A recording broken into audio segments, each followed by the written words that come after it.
I'll be giving a little announcement at the end, along with hopefully some of you guys, about how charities can get involved with some of the work we do. Beth Morgan Ventures and CAST have been running the Tech for Good group for quite some time now.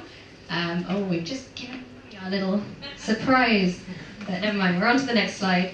And yeah, it's been a hugely growing community, as you may have just seen.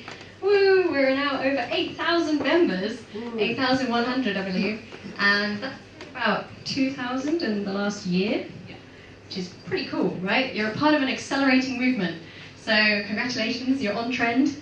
Everybody wants to do good with tech, awesome. So before we go into this, to ask who's actually in the room, we would like to let you know that we are streaming this live as well. There have been a lot of people who wanted to attend, but we unfortunately didn't have the capacity to host you all. So you can go onto Twitter at Tech4Good and share the link with the ones in your networks, but also help the ones that are on Meetup.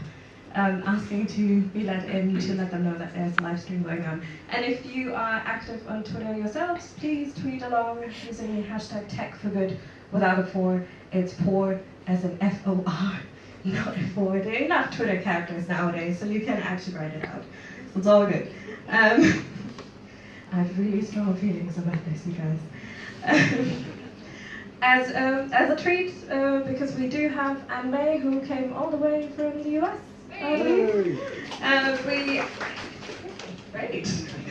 Great audience.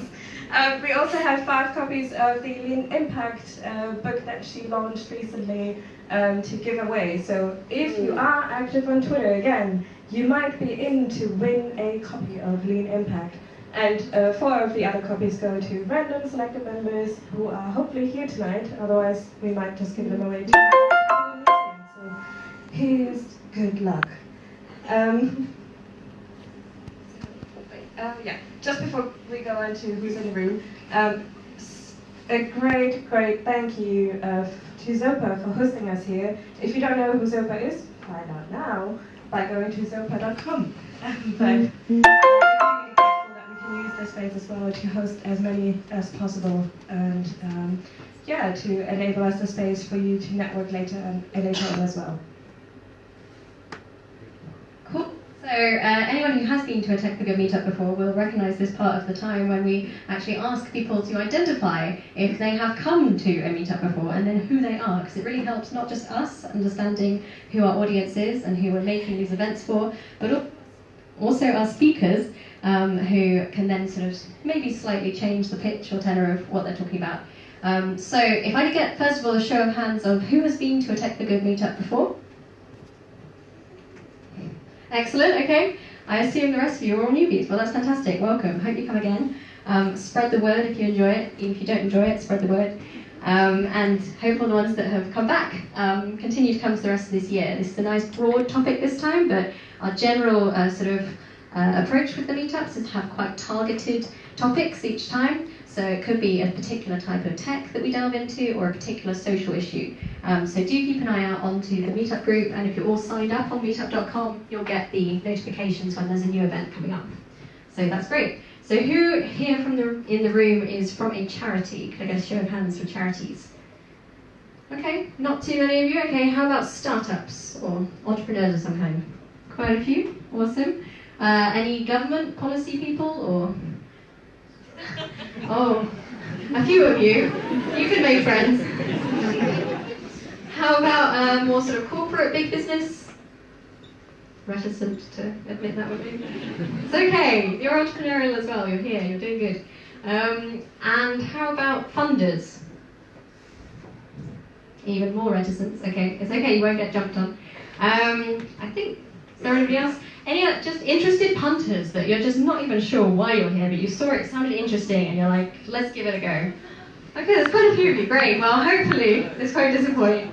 And you'll learn something, and you'll learn a lot, by the way, from just chatting to the other people here. So just a tip, do talk to as many people as you can, because there's a huge wealth of knowledge in this room, and it's amazing to be able to tap into that. So yeah.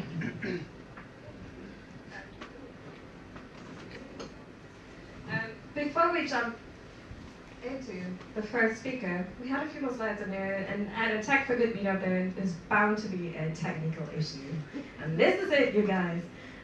But before we delve into looking into some future scenarios and discussing a few problems in 2019 and beyond that we need to tackle, and obviously government might be one of them.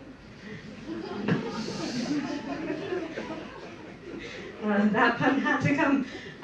We might actually ask you what you actually understand under Tech for Good, considering that there are quite a lot of newbies here. Any volunteers who want to come up with a suggestion for it? What do you think Tech for Good means? Come on, be brave. Using technology to better society. Great. Just society, or maybe also? Environment. That would do nicely. Usually what we define as Tech for Good, and the sort of London Tech for Good meetup has been running since 2008, I believe. And in that essence, it has evolved into becoming a sort of changing concept as well. But in its... Oh, Matthew is stuck outside. So if anyone wants to get him inside, thank you. So in its truest form, we believe that technology can be used to tackle social and environmental challenges. It's not always to be seen as the solution to everything, but it can definitely sort of pave the way to help us solve some of the biggest problems that we're facing today. And now we're going to hand over to Matt from Nesta, over there. So Matt's going to start us off with a bit of a game, which is hopefully going to be pretty fun. Also, just to give you a bit of a heads up about the structure of today, we have unfortunately had notification from our third speaker, Cassie Robinson, that she's stuck on a train coming back from Newcastle, which is really sad. If you don't get to see her tonight, and she might not make it, unfortunately, then do follow her on Twitter. She's at Cassie Robinson, and she writes some brilliant stuff on Medium as well. So yeah, do check her out if you don't get her today. But we do have the lovely Matt from Nesta, who is heading up the digital social innovation work that they've been doing over the last couple of years, 3 years? 5 years, oh my goodness. So he knows a lot about innovation and Tech for Good all over Europe, and is going to do this quite interactively with us. Well, if any of you have community announcements that you would like to give, we have a section at the very end of the meetup after our 2 speakers where you can hop up here, give a pitch for less than 1 minute, please, of any particular thing that you want to announce to the rest of this network and community. That can be something you want to talk about, that is a new product launch, it can be advertising for job opportunities or user testers or whatever it is. But yeah, stay tuned for that because that's your opportunity to broadcast to the rest of the group. Cool, and without further ado, over to Matt.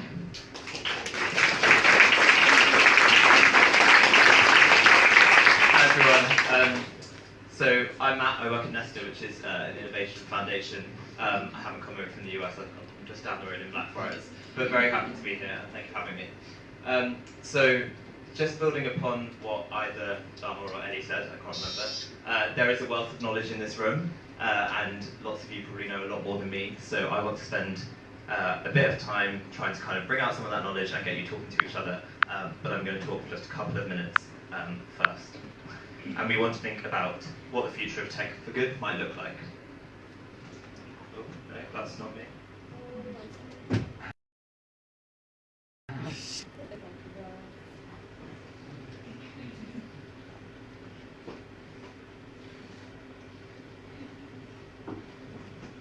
Someone asked me if I was good at improv before, and it's now very clear that I'm not. So, yeah, we'll get there in a minute, I'm sure. Basically, I'm going to get you to talk to each other for a while and think about the future of Tech for Good, after I've just spoken a little about the work we do. So, start thinking futuristic.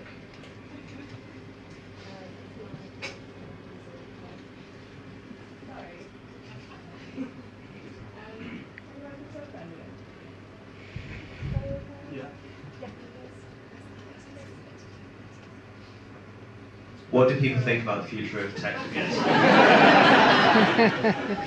Shout at me. What does the future of Tech for Good look like? Anyone? Biggest financial opportunities. Sorry? It's the biggest Biggest financial opportunity for who? For businesses, because it's an area that's typically been ignored today. Do people agree with that? Put your hand up if you agree. And if you don't agree? Okay, cool, quite balanced. Lots of people are on the fence. Someone else, what do you think about the future of tech for good? Come on. So talking about financial impact, you want to be able to, if you want to have social impact, so if you want to sort of have that edge that the guy over there was talking about, you want to be able to measure it somehow, which is an issue. Okay, impact measurement, good. We're big on that at Nesta, so nice to hear. Cool, okay, we've got slides. Let's go. So for anyone who doesn't know Nesta, we're an innovation foundation based here in London. We back new ideas to tackle the big challenges of our time. And we do that through a variety of methods, through funding, research, policy work, and work with charities and the public sector as well. Over the past 5 or so years, we've been working on a project called Digital Social Innovation for Europe, which has been funded by the European Commission. We've been doing a range of activities, one of which has been kind of mapping what the tech for good scene around Europe looks like. So we've been working with partners from different countries around Europe, trying to understand what's going on, how it's grown over the past few years, what technologies are being used, what social challenges and environmental challenges are being tackled, and so on. We've mapped about 2,000 organisations and about 1,500 projects, which we know is nowhere near comprehensive. But largely we've been focusing on what's the current state of activity. With the project we're working on at the moment, we want to look to the future. So we are starting to think, what might the future of Tech for Good look like? What might we be doing with technology in 10 years' time to tackle the challenges we'll be facing in 10 years' time? What can we understand from the trends that we know today? Aging population, changing nature of work, climate change. What can we think the challenges of the future might look like, and how might technology be able to help us tackle those? So why do we explore the future? For some people, exploring the future is a kind of, what's the point? We can't predict the future. The future happens to us. At Nesta, we think that actually we can help shape the future. So the future doesn't just happen to us. The activity we do in our day-to-day lives, the politics that happens, the policies that are made, the activity that our companies do, all of that helps shape the future. And so we think by thinking about the future, we can make a more positive future. So first of all, by talking about futures, we open up space for creativity. We open up kind of a safe space where we're not encumbered by the day-to-day life of our jobs and our families and the delayed trains and whatever it might be. We can think a bit more openly, a bit more creatively. Secondly, it's an alternative to what we read, hear, and see every day. So, on social media, when you're reading the newspaper, when you're reading the newspaper online, things tend to be quite negative, and it's quite easy to get down, particularly in a dark, grey month like January. We think that if you're thinking about the future and a more positive future, you can help think about what a more positive alternative might be.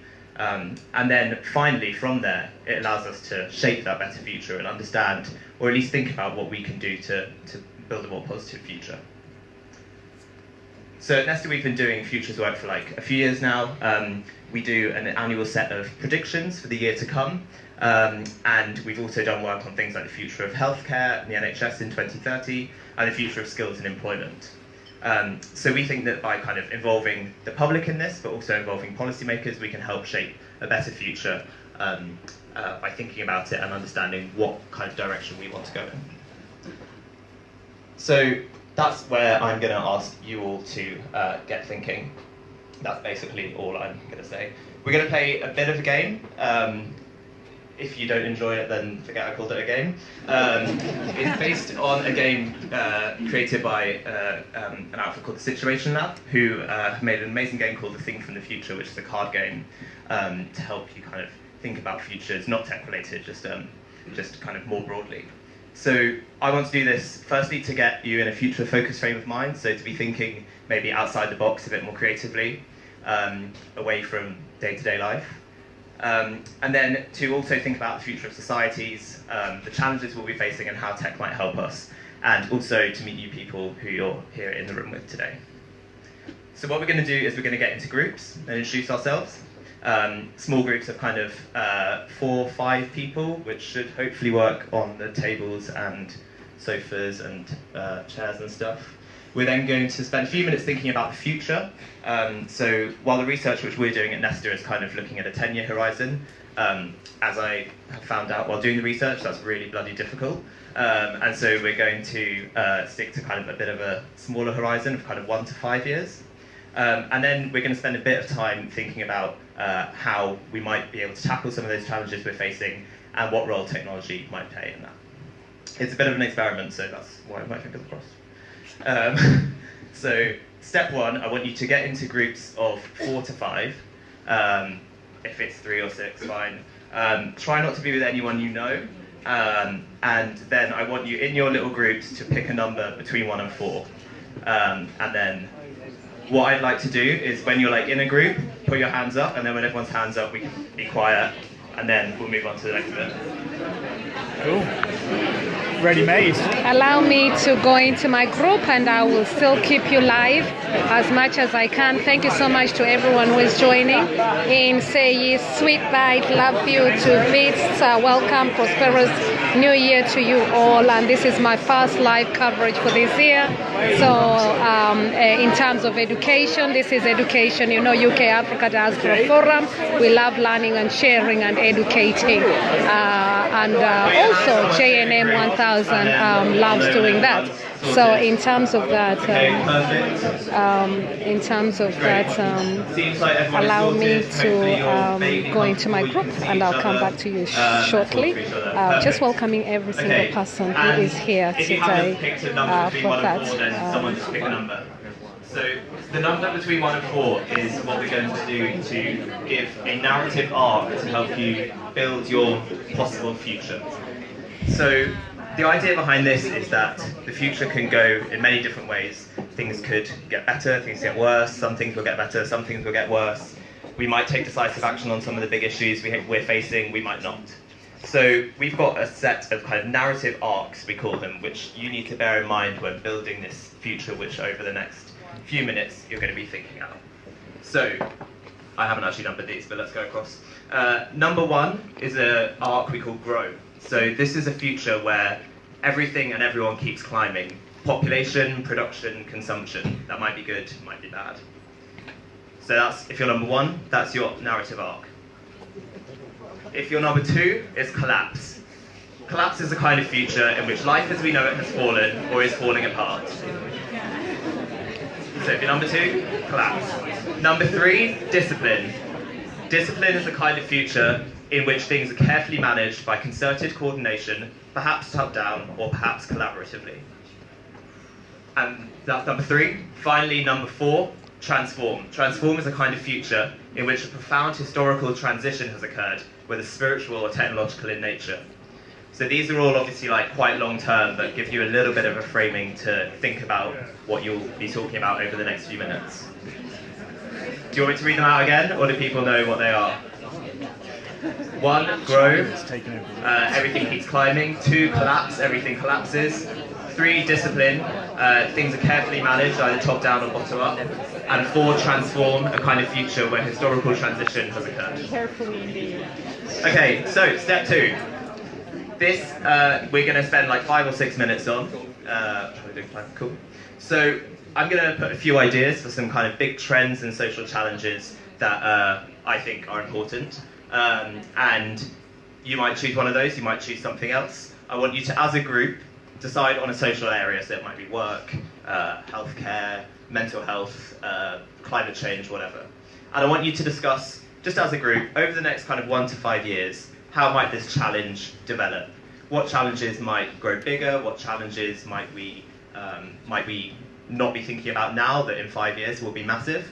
And then I want you to try and think around a specific future challenge within a kind of 1 to 5 year time frame that in the second part of the session we'll be thinking about how we might tackle it. So for example, you might, I don't know, if you were talking about climate change, one thing might be that in 5 years that we might have massive, we already do, but might have even more massive flows of migration from people in countries where there might be, you know, greater natural disasters or flooding, or it might be that there's large amounts of unemployment of the current kind of middle manager professions, something like that. So we're going to spend about 5 minutes discussing that, and then at the end, try to focus on a specific future challenge. Is that clear? Awesome. Okay, cool. Go.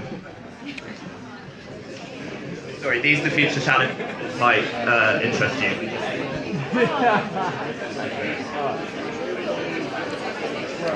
The future challenge, if you can't read them, some of the things they're discussing here. So to think through housing inequality, transport mobility, automation, disability, migration, discrimination, homelessness, food security, welfare, education, climate change, fraud, demographic change, human rights, healthcare, modern slavery, personal data protection, social care, mental health, justice, democracy, social cohesion, work and jobs, crime, corruption, fake news, disease, transport mobility, migration, discrimination, disability, automation, housing inequality. I've read some of the things that you can think through. So that's what's being shown on the board here.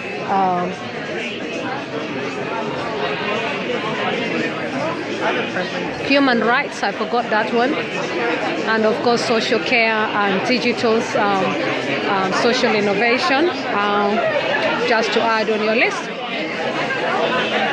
That is why I love coming here.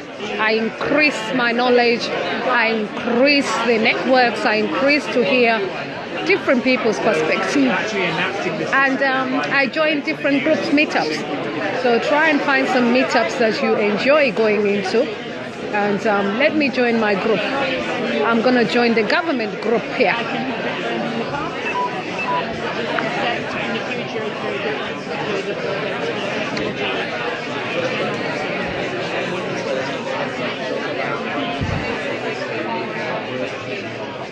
I was thinking like create an area, and then think about what kind of healthcare challenges we think. Can you see the board? Okay, so work and jobs. Work and jobs.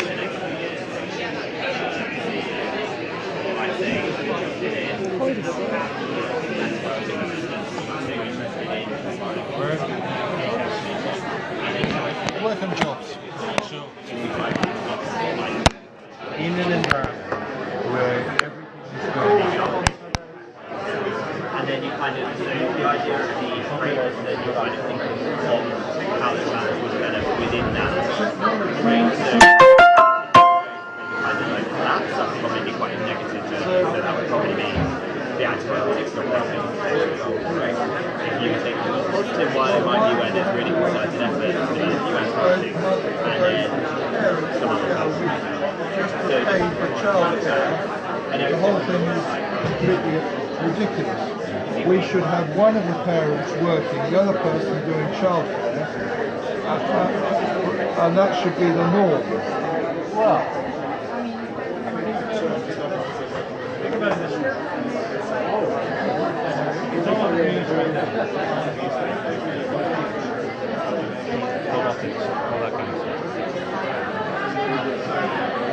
forward into the future about 4 or 5 years, a lot of the manual labor jobs and the repetitive jobs are going to be automated. What happens to the workforce if you maintain the current demands of an 8-hour workday, 5 days a week? You're only just capturing David there, a good friend of mine, just discussing. He's chosen to discuss about work and jobs, and just capturing that.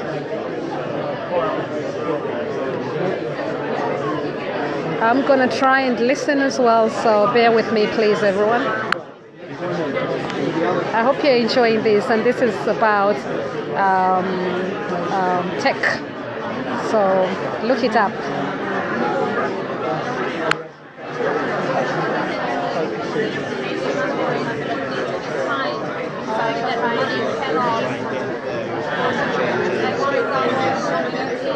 I'm on film. That is a killer of. Don't worry about me. No. So communities being educated so that they are able to push policies through by voting for people who are going to have a focus on climate change policies to get that cycle so that we are all at a high level and a day-to-day level, so micro and macro level, being disciplined in our consumption. How can we be disciplined in our consumption if our entire economy is based on increasing consumption, increasing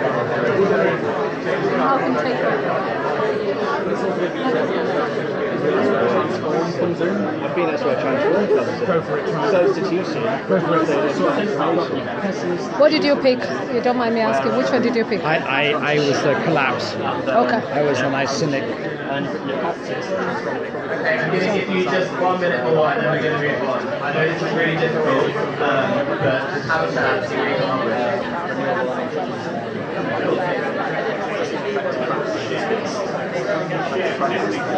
So just picking up on different groups here.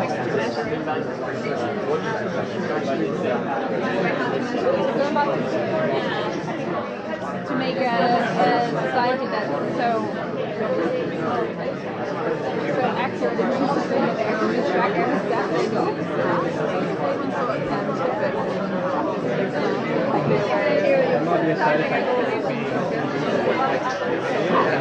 Okay, cool. We're going to move on to the next exercise because I'm already running over with my time. Hopefully that was interesting. It was probably difficult. Sorry. Mouse it quiet. Thank you. It's actually, I was expecting it to be more difficult. So I hope you had some interesting conversations. You might not have got to a really specific challenge, but hopefully you've had a bit of a think about a future, whether that was in the context of collapse or discipline or transformation or whatever. So we're going to spend a few minutes now, about the same amount of time, which again I know is very difficult, but there's no right, no wrong answer. We want you to think about how the challenge which you've just been discussing and trying to kind of find as specific challenge as possible, how in that future, 1 to 5 years from now, we might be able to tackle that. So what might some of the responses be to tackle that challenge that we've come up with? And is there a role for tech? Is there a role for how maybe collaborative technologies, platforms, apps, or something more high-tech, drones, blockchain, whatever it might be, is there some way in which that might be able to help with the challenge?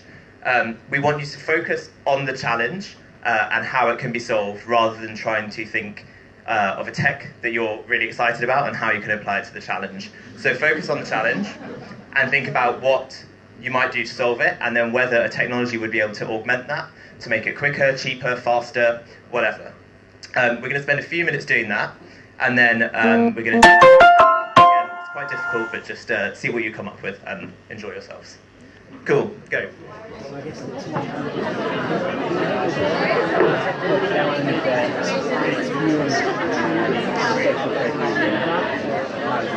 then one of the solutions is to just collaborate.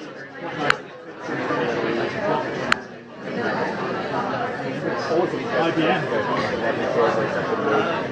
Or is yours?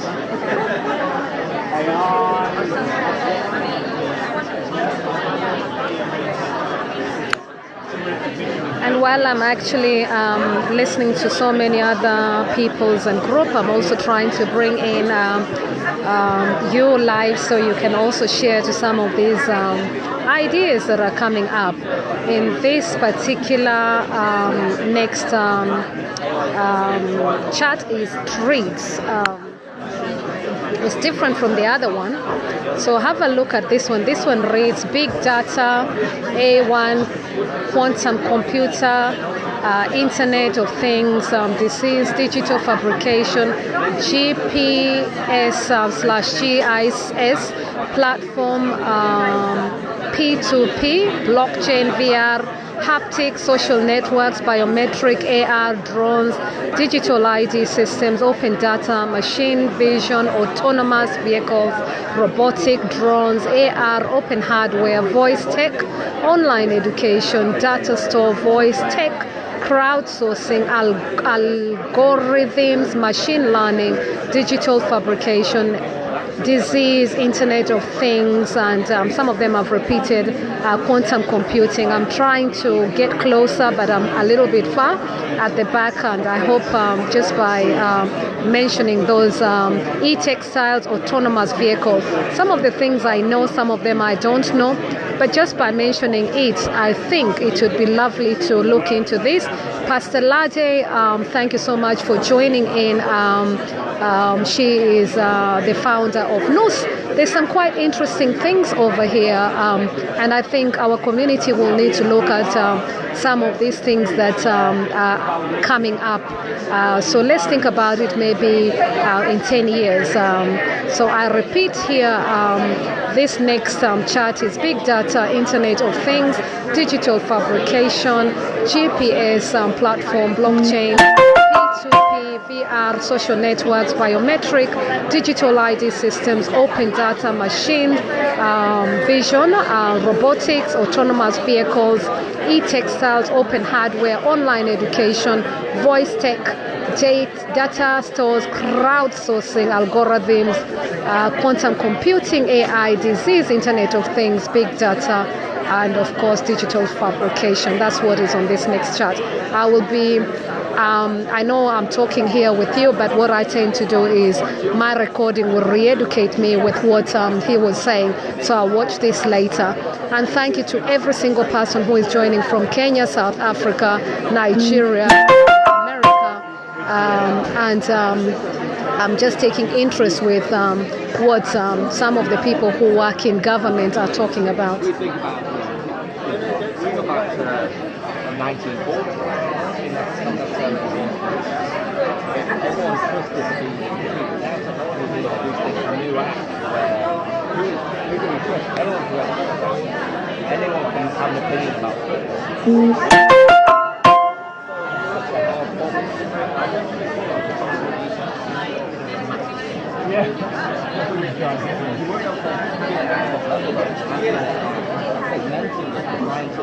Okay, I'm going to give you about a minute more, which again, I know is difficult, you might not have come up with an idea, but in about a minute we'll do some feedback. And while we're waiting for that, let me welcome Bernard Amalu, Mheshimiwa Timothy Siran, Pastor Lade, thank you so much for joining in. Jenny B. Leyero, Donald Igwebu, all the way in Nigeria. Say yes with bites. Margaret Twist, Clive Lewis, many thanks for coming in. Silas Chikungwo, all the way from Zimbabwe. Oku Opong, thank you for coming in. Sami J, many thanks for coming in. And Elizabeth Koroma, all the way from Kent. Peter Bray, this is something you will take interest. Many thanks for coming in. Kadi Emadine, Fumi Ade, Wosi, and Louise Hoffman. I hope you find this interesting. Angela Goffman, thank you for the work that you do with these children, and I hope Wales is okay. Thank you everyone. Teacher and Duncan we're going to do a bit of feedback now, so let's get back as a group. I know you probably won't have come up with your perfect Tech for Good idea for 5 years' time. If you had, then start developing it now and you'll be in the money in 2024. But I thought originally what we were going to do was do some feedback into Slido, but for reasons of time that's probably a bit difficult.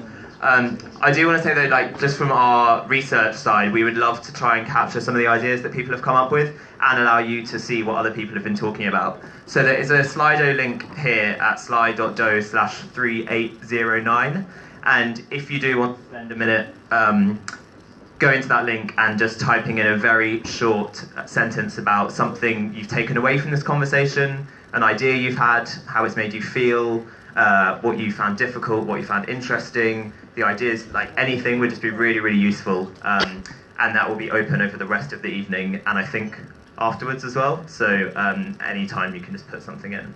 But I thought we might just spend like a couple of minutes, if anyone from the audience wants to share what they discussed, how they found that as an exercise, hopefully not, don't be too mean, and what their Tech for Good ideas were, what their challenges were. I'll volunteer to go first. We were talking about climate change, a nice big one to get into, and saying that one of the successes in recent years, perhaps, that has been made is people's changing attitude towards their diets and not being so reticent to take responsibility and alter their diets to improve climate outcomes. And possibly reasons behind that could have been because there's more availability of alternatives to meat and dairy, but also some of the new technology advances like lab-grown meat is really quite interesting and exciting and winning lots of awards at the moment. So maybe our Tech for Good suggestion could be more of that, continuing that trend, more lab-grown foods that require less resource, land and water intensive systems to create. Thank you. Someone put a deposit on a place at like Box Park or something for when we have the lab-grown burgers. Anyone else?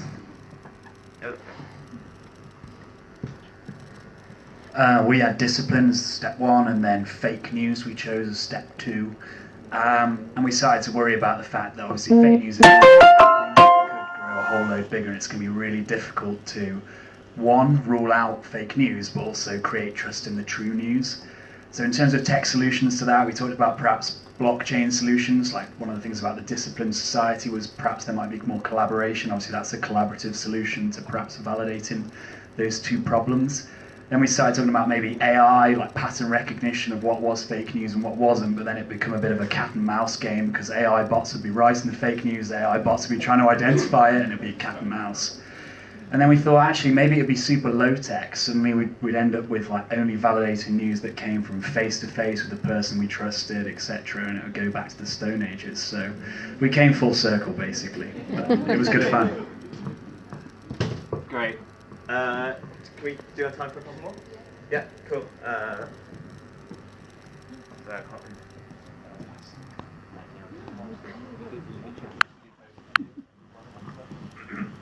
Yeah, we talked about homelessness and some of the ways tech could help with that. And there was some, how do we get not just waste food to homeless people, but also waste heat, because I went on a tour and the guy, it was a former homeless guy doing a London tour, and he took us around the back of a hotel where he knew the swimming pool vents were kicking out the heat from the swimming pool, and it was all very comfortable in a winter tour. So how do we get that waste heat to people who need it? And then based off other technologies like What 3 Words, how do we give homeless people the semblance of an address so they can get correspondence, bank account details and stuff set up even if they don't have a permanent residence, and that residence they have may not actually be a house. So that was another thing that we talked about technology can have an impact with.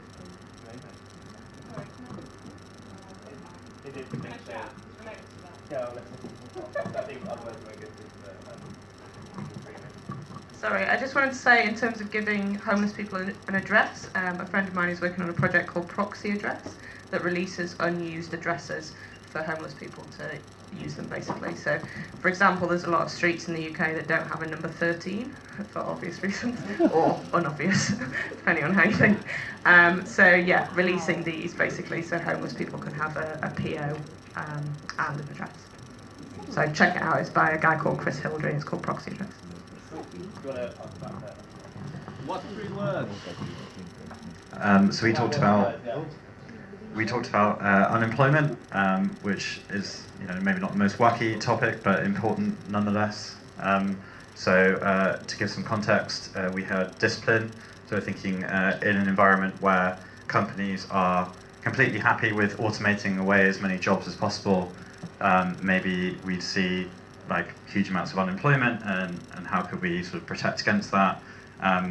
One of our group worked at a online education company. Quite a few of us were at a sort of coding boot camp. So we basically settled on increasing access to online education, but interestingly as well, maybe thinking about how social norms and maybe social change might come into that. Maybe expectations about like how often you should career change, and maybe how long you'd stay in a particular job, for example, might come into that as well, rather than just thinking about like what's a new education app that we haven't thought of yet. Amazing. Take one more, or okay, one last one. Sorry, these are all really good ideas, so we can stay here for a very long time. Well, do we have one more? Anyone? Oh, sorry. Oh. So we were also talking about unemployment, but from the perspective of mental health. So, we had the number 4. So if, everyone becomes unemployed, what happens and how can you prevent everyone from being depressed and not having a purpose? So we didn't really know if we could develop a system to offer therapy before people become sick or have mental health issues. Or we could offer a platform to make sure that people are creative, and this is a problem that's caused by technology but also could be solved by technology, which is kind of not making that much sense if you think about it. So yeah, this is the discussion we had. Cool. Well, thank you so much, everyone. I hope you enjoyed that, and it got you thinking about something which you wouldn't normally be thinking about. Just to reiterate, if you can put it into the Slido, which I should go back to, that would basically do a lot of my day job for me over the next few weeks. So you will all get free crisps and drink from me after this. But no, seriously, we would love to. And obviously, if you go to that link, then you can all see what everyone else has been talking about. So we'd really appreciate that. If you do have any feedback, what you liked, what you hated, then drop me an email or anything else. But thank you, and I hope you had fun.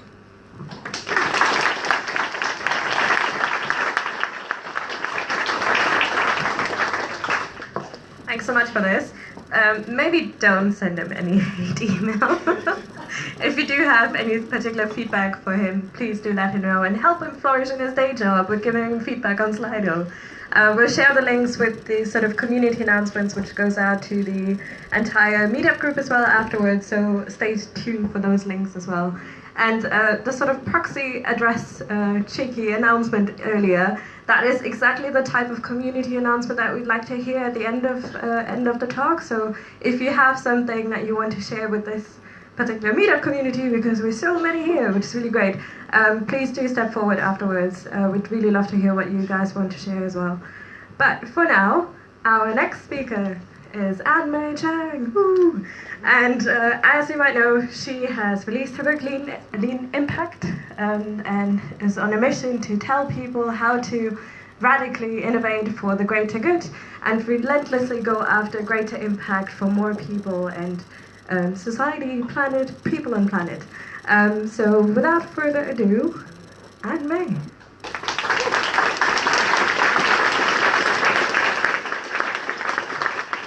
Thank you so much for having me here today. It's great to see such an amazing crowd, and that was the perfect setup for my talk. So, now that we've been thinking about these big challenges, I'm wondering how many of you feel like we're just not making enough progress against these kinds of issues? Yeah? I feel that way too, and that's a big part of why I wrote this book. So I spent most of my career in Silicon Valley, and about 8 years ago decided to shift to spend the second half of my career in the social sector. And one of the books in Silicon Valley that's really captured the best practices of innovation that have really underpinned Silicon Valley's amazing success as well as rapid pace of progress is a book called Lean Startup by Eric Ries. How many of you have heard of Lean Startup? Oh wow, most people here, that's great. So, as you know, Eric talks about Lean Startup as a methodology to build products and services under conditions of extreme uncertainty. Now this makes sense for startup companies that are trying to invent new things. It also, I would argue, makes equal if not more for social challenges. Let's talk about uncertainty. There's uncertainty both in the environments we work in because they're highly complex, dynamic, intertwined issues that we're talking about.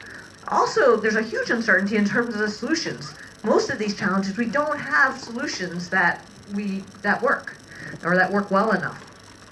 And so that's why we need innovation. We need to find better solutions. We need to methodologies like the Lean Startup to help us get there. And so when I look at how we tackle a lot of social challenges, what I often see is that what we really focus on is predictable execution. We create a program or a plan, we figure out how many people we're going to reach, and we execute to try to deliver whatever intervention that we have to those people. Now, When you think about it, this makes total sense if you have a solution that you know will work and you know can scale, and all you need to do is deliver it. So a good example of that might be vaccines. Like we have vaccines, you have a measles vaccine, all you need to do is get it to all the people that need it. We have enough money that governments have put up to be able to do so. That makes absolute sense. But for most of the kinds of challenges we're talking about, whether we're talking about combating poverty or protecting the environment or tackling social injustice, these are things where we don't have solutions that are good enough, where we have more questions than we have answers. And when that's the case, we need to take a different approach, one that emphasizes the speed of learning. And that, of course, is what the Lean Startup is, one book that has really talked about how to do this. And so, when I talk to folks across the social sector, everyone's talking about innovation these days because I think we recognize we need better solutions. And yet, innovation is so much harder when it comes to social good. I thought life was tough in Silicon Valley because it's so competitive and we're always trying to build better products and so forth. But coming into the social sector, it is much, much harder because we have all sorts of other challenges that we don't in the tech world. We have to deal with things like restrictive funding that make it very difficult to be able to experiment and pivot. Measuring impact is so much harder than measuring e-commerce transactions, and it can take a lot longer before you can fully realize whether you've made impact. And the whole notion of experimentation can just seem irresponsible if you're talking about working with vulnerable populations. And so I've talked to so many leaders who are working for social good that want to innovate, want to adopt practices like the Lean Startup, but they get stuck. And so this is why I wrote Lean Impact, is to go out and seek out those organizations that have figured out how to navigate these kinds of barriers and share their stories of how they got to impact. And so in writing the book, I was lucky to get to interview over 200 organizations, both big and small, domestic and international, across all different kinds of sectors, nonprofits and for-profits, who are all mission-driven. And I tried to find what was common among the most successful, who are making the biggest difference. And principles really stood out that I want to share with you. So the first is to think big. So one of the things I noticed coming from Google into global development is that in Silicon Valley, everyone's thinking big. All the tech entrepreneurs are carrying around their slide decks with their hockey stick graph of how they're going to reach 1 billion people. Well, then when you come to the social sector, we tend to plan based on constraints. We have this many dollars, we have this many people, we have this grant opportunity, this size and scope, and we think, okay, with these limited resources, what can we do? Usually we do some good, but they tend to be band-aids. We don't tend to think big enough to move the needle on challenges. Let me put this in perspective. So some of the things that we do in the global sphere, in the social space, is provide access to basic services like clean water, electricity, and sanitation. And over the last 30 years, we've made slow but steady progress on all of these things. And we say, this is painstaking, tough work because we're trying to reach people who are very poor, who are living in remote rural areas, and so it's tough. And yet, during the same period of time, adoption of mobile phones has skyrocketed to these same people in these same rural, remote areas, such that today more people have a mobile phone than a toilet. Now, why is this? I would argue there's a couple things that are different. One is that people really want mobile phones. I hear so many stories about how people will top up their mobile phone before they'll buy food because it lets them stay connected with their loved ones. Access, find jobs and other economic opportunities, stay connected to the world. And so, in addition to this being something people really want, there's a business model. The companies that build mobile phones, they sell them, they make a profit, they can plow those profits back into R&D to make better phones for cheaper. The telecom companies that offer airtime, they make a profit and they can plow it into expanding their networks and building cell towers in more and more remote areas. And so through the combination of their efforts, these devices are now in the furthest corners of the earth. And there's more mobile phones than there are people now. And so certainly not everything we do for social good is going to look like the trajectory of mobile phones. But I think we should take on the challenge to ask, how can more of what we do look like that? And how can we at least aim to get there? Because we're not if we don't. And so just to give an example of what this looks like in the nonprofit space, in the US, a nonprofit called EARN is focused on helping low-income Americans develop a habit of savings. They're a micro savings provider. And after 10 years, they were at the top of their field. They had 7,000 micro savings accounts. They were being awarded by their peers as one of the most successful. And yet the founder, Ben, one day woke up and he thought, you know, we may be getting all these awards, but there's 50 to 70 million people who could benefit. And we're barely scratching the surface. And so that night at an awards dinner, he stood up and he made this audacious proclamation that EARN was going to reach 1 million people in the next 5 years. Now, in 10 years, they got to 7,000. So this was a huge stretch to get to 1 million in 5 years. But by setting that goal, it forced them to completely rethink their model. They couldn't make in-person visits to every customer. They couldn't offer a financial match. And instead they had to step back and how do we do this? And they ended up building a technology platform, one that they could reach a lot more people a lot more cheaply. And the first year after rolling out their technology platform, they reached 85,000 people, more than 10 times as many in their first 10 years put together. And so by setting this audacious goal, it forced EARN to really think bigger, to think about their problem in a different way. And it's something I think that many of us tackling social challenges, whether at a nonprofit or as a social enterprise or in an effort at a for-profit company, we don't think big enough in terms of the size of the problem. So the second principle is to start small. Once you have that big audacious goal, there's a temptation to just start executing and delivering as fast as you can, because after all, there's people suffering today, and there's real need in the world. So we want to do good, and we get pressure from funders to deliver results. But the reality is that if we start small, we can do much more over time. We'll make a much bigger impact. And the reason is, as I mentioned earlier, when you don't have a solution that you know is going to work, what you want to do is accelerate your pace of learning. And you can learn so much faster if you're working with 5 or 10 or 50 people, because that allows you to much more quickly and cheaply test something, iterate, learn, and improve. And that's how you get to a much, much better solution much more quickly.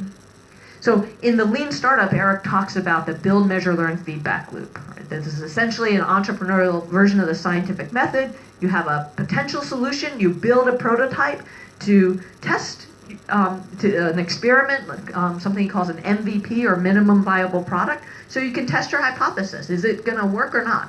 Then you measure the results. You gather data. Maybe you test some of these audacious ideas we just came up with to see, is it going to fly? And then you learn. If it worked with a few people, maybe you can double down and roll it out to a few more, build a more higher fidelity version. Or if it didn't work, you might find ways to improve it, or recognize that you need to pivot and take a different path altogether. And what's key here is the speed through this cycle. So too often in the social sector, we tend to iterate on the order of months or years. We run a pilot program, we do some kind of evaluation, eventually we get some information back, and then maybe the next time we apply for a grant, we propose a new, different approach. And it takes a long time, and so our pace of progress is really slow, and as the pace of progress around the world continues to accelerate, we're just falling further and further behind. And so how do we drive our feedback loops to go from the order of months or years to days or weeks? If we can do that, I believe we can have dramatically greater impact. And so when it comes to social innovation, in order to succeed and make a real difference, I believe we need to deliver on 3 dimensions: value, impact, and growth. So value is this something not only that people want, but do they demand it, come back for it, tell their friends about it? Does it really meet a deeply felt need? Because if you're trying to force people to eat spinach and they don't want to eat spinach, you're not going to get very far. But it's not enough that people want it. It also has to have impact. Does it work? Does it deliver the social benefit that you're setting out to create? And too often we don't ask that question. We're trying to do good things. We're trying to train youth to so that they can get jobs. We're trying to train women so they're empowered. But does it work? Is it actually making a difference? And finally, if it works, can it scale? Is there an engine for growth that will not only get us to some more people, but will accelerate growth over time so that we can reach something approximating the size of the need? And so let me talk about each of these. When it comes to value, we may have a great idea, we may be excited our idea, but we have to find out if people really value it. And so another nonprofit called Care Message decided to focus on the issue of people who are suffering from diabetes. And they particularly wanted to focus on the low-income people who were going to free clinics.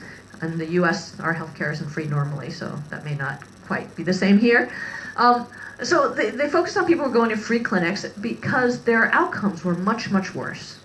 And they had this idea that maybe we could help get them better information by sending them text messages to tell them how they could better take care of their own health. But they weren't sure. Would people pay attention to text messages? Would they change their behavior as a result of text messages? And so they ran an MVP. Before they built a whole system to roll something like this out, they just manually decided to try with a few patients, going through friends and family, and just sent text messages to see how people would respond. They discovered that when they sent just very dry messages that told people what was the best practices and what they should do, people didn't really pay attention. But when they worded messages as if they came from a friend, of someone who cared for them personally, people paid a lot more attention. So that helped them figure out how to design this. They also learned that when people first got diagnosed with diabetes, they became really overwhelmed, and they just couldn't internalize information because they were just trying to grapple with having this chronic disease.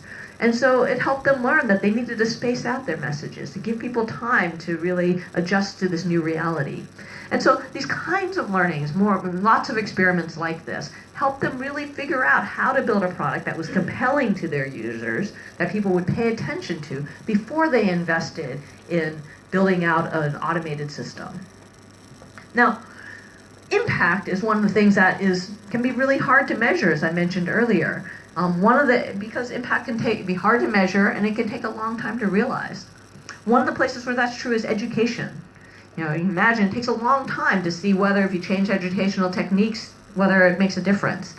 So Summit Public Schools is a nonprofit in the US that decided to focus on, they decided to start a school with the goal of having 100% of their diverse student body graduate from college. So they started out, brought in all the best practices they could find, started running a school, and 8 years later, when their first cohort graduated from college, they were pleasantly surprised that their students did much better than average. They had done a really good job. And they were getting all this pressure to say, Scale, you should have more schools. This is great. But the founder, Diane, stepped back and thought, we're doing much better than average, but we're nowhere close to 100%. We can do better. But we can't wait 8 years to see if we change something, whether that's going to make a difference. I'm not going to wait that long. So she decided instead to build a culture of learning and a system for being able to iterate much more quickly into their organization. And so they set up a system where they could do weekly assessments of their students to see what they learned, do focus groups to understand what activities they were engaged with, get surveys from teachers to see what the teachers thought. And they started running these iterations for 57 weeks. They varied the nature and the duration and the mix of activities in the classroom, from teacher-led lectures to self-paced learning on computers to group projects to one-on-one tutoring, to see what would make the biggest difference.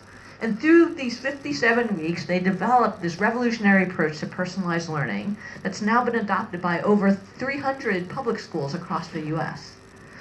And they never would have gotten there if each iteration was 8 years instead of 1 week. It would have taken them lifetimes to be able to get to the kind of progress they have. And finally, when it comes to growth, I want to share the example of a social enterprise called Vision Spring. Vision Spring decided to focus on a 700-year-old invention that has been shown to improve learning potential as well as productivity, and that's eyeglasses. Now, a lot of times we think of innovation as it's got to be, some flashy new thing using new, cutting-edge technology. But eyeglasses have been around for 700 years, and their estimates are that 2.5 billion people need eyeglasses and don't have them. It's one of the most cost-effective things you can do to improve people's lives. So they set out to tackle this challenge. And they did what most organizations would do. They started in 2 geographies. They picked El Salvador and India, and they hired people they called vision entrepreneurs to go out and provide eyeglasses and vision care to people in those areas. And they came back with great stories of kids who were able to learn, of adults who were able to work again. And most nonprofits would be thrilled at this. They were making a difference, making a big difference in people's lives. But it wasn't enough, because they were losing money with every person they reached, and they would never be able to get to scale. And so they pivoted. Their first pivot is that they set up vision centers in more urban areas to provide vision care to much more affluent customers and take the profits that they earned to do outreach into more rural areas. And so through this, they became financially self-sustainable. And so what could be better? You're a nonprofit, you're doing good, and you're financially self-sustainable. The only problem was that it would have taken decades, if not centuries, for them to expand their own infrastructure to reach all the people in need. And so they pivoted again. They decided to partner. They worked with a nonprofit in Bangladesh called BRAC that has a network of community healthcare workers spread throughout the country. And through their partnership, they've been able to reach over 1 million people. And through additional partnerships, they've now reached over 4.5 million people. Now, they're doing good, they're financially self-sustainable, and they've reached millions of people. What's missing? 4.5 million people is a tiny fraction of 2.5 billion. And they realized they still were not making enough of a dent. So they pivoted again. They decided that this was really a systems problem, and they set up a public-private partnership called the Eyelliance to bring together eyeglass manufacturers and nonprofits and local governments to look at how do we change the system and make markets work to have eyeglasses be more affordable and distributed to rural areas for governments to take care of the vision needs of their populations. And an example of an early success is they signed an MOU with the government of Liberia to integrate vision care into their public healthcare system and public school system. And you can imagine now, as they look at this at a much more systemic level, that over time they might have hope of getting closer and closer to the 2.5 billion number. Now, there's many, many paths to getting to scale, and Vision Spring is only one example of a path one organization took. But what I think is really interesting here and unusual is they really focused on the size of the need in the world, that 2.5 billion number, and it became a metric for them to really judge their success and whether they were making enough progress and make decisions so that they could get closer and closer to being able to get there. Now, finally, the last principle of lean impact is to relentlessly seek impact. You know, we have a big audacious goal, we start small, we're experimenting, and seeking impact is really the path of how we get from the small experiments to the big audacious goal. And all too often, we deviate off that path because we get wed to, as the guy, or I forget his name, the person who spoke before me said, we get excited about our solution. You know, instead of falling in love with the problem, we fall in love with our solution. You know, and that solution might be, we have a really cool technology we want to use, so we try to shoehorn it in. Or we have a design that we're proud of because we came up with it and we saw it do some good for somebody, and so we keep promoting that. Or we have a role of our organization that we want to promote. Too often we get attached to our organization, to a technology, to a solution, and we lose track of whether we're really solving the problem and whether our solution is really the best solution out there. And so we need to remember to fall in love with the problem. And to do so, to determine whether we're really solving the problem, we need to focus on the right metrics. We need to measure what matters. In the Lean Startup, Eric talks about vanity metrics, which are these metrics on the left that are generally aggregate numbers of the number of people you've reached or the number of dollars you've raised. These are the types of things that organizations tend to put forward when they talk about the impact they're having. But they're totally meaningless. You know, you can reach 10,000, you can reach 1 million people, but what does that mean? Did you really improve those people's lives? Did you make a difference? And even if you did, could somebody else with the same resources have done more? What really matters instead are these actionable metrics or innovation metrics on the right that are the unit level metrics around value, growth, and impact. Your acceptance rate, or adoption rate, your conversion rate, your engagement rate, your unit costs, your success rate. When you optimize for these unit metrics, those are the things that are going to pay dividends over time. And so innovation means testing, iterating, and optimizing around how do we deliver more on these things so that we deliver solutions that are more cost effective, more scalable, and make a bigger difference. And so just to wrap up, I think that what we need to do when it comes to social good is raise the bar. If you think about it, companies are set up to make a profit. And companies are required by regulation to maximize shareholder value, to maximize their profits. And they do everything they can to be competitive, to make as much profit as possible. I would argue that if you're a mission-driven organization, whether you're a charity or a company or a social enterprise or a foundation or an impact investor, if you say that you care about mission, you should be held accountable and hold yourself accountable to maximizing your impact and scale. And what that means is to set those audacious goals, not be satisfied with good, but shoot for great. And that means testing, iterating, and optimizing around the value, growth, and impact of your solution. Thank you.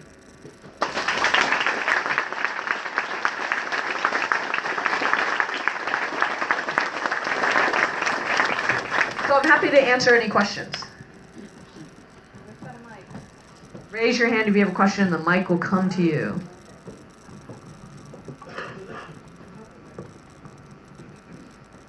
Thanks, I'm Jacqueline. In Lean Startup or Lean Impact, are there any kind of principles or tools that help organizations kind of guard against unintended consequences? Yeah, that's a good question.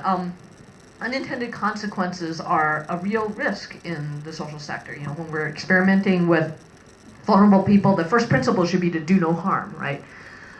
And I'll sort of broaden your question because I get this question a lot. People often ask this question about risk and experimenting with vulnerable populations. And I think there's two dimensions we need to think about. And I'll use the example of vaccines here. So one is, how can we possibly think about experimenting on people who are vulnerable? And the first thing I'd say is if we don't experiment, like we often focus on the downside risk of what might go wrong, but we don't focus enough on the upside opportunity or the cost of if we don't experiment. Meaning, if the first person never got the polio vaccine or the measles vaccine, there would have been millions of people who died. So we have to think about when we're experimenting, it's not just the downside risk, but what is the upside that we're losing out on if we don't experiment? So that's one side. The other side is your question, which is how do we ameliorate the potential unintended consequences? And that, you know, that to me is a lot of what this is about. That we want to identify the biggest risks, recognize that we may be wrong, and test for those risks in, you know, minimum viable products as early as possible and as small as possible. So using the vaccine example, before you give the first person a polio vaccine, that's a kind of dangerous thing to do. You don't want to just give it to thousands of people. You test in a petri dish. You test in a rat. You test it in monkeys. Then eventually you give it to a person. You give it to like one person. You watch them very carefully to see if something goes wrong. And then maybe you give it to 5 people, you watch them very carefully. And you sort of tier up your experiments to take a little bit more risk over time. But when you start small, whether you're giving someone a vaccine or you're trying to do a training or trying to do something that you don't know there's going to be unintended consequences, if you do it with a very small number of people, you both can pay a lot more attention if something happens that you didn't expect, and you have a lot more ability to fix it if it does. Just as an example, there's a crowdfunding website in the U.S. called WOTC. It sort of crowdfunds, raises money from people in the U.S. to donate to fund surgeries for people who are poor in developing countries who can't afford to pay for surgery. And when they first started this, they had no idea if people would pony up money for this. But they went out and they worked with a clinic, I think in Nepal, and found 3 patients who needed surgery, and they had health issues, so they were suffering. But they got them to share their stories. and then they found responsible for them. Like, these people that got their hopes up, they shared their stories, they really invested in this, and they didn't want to let them down.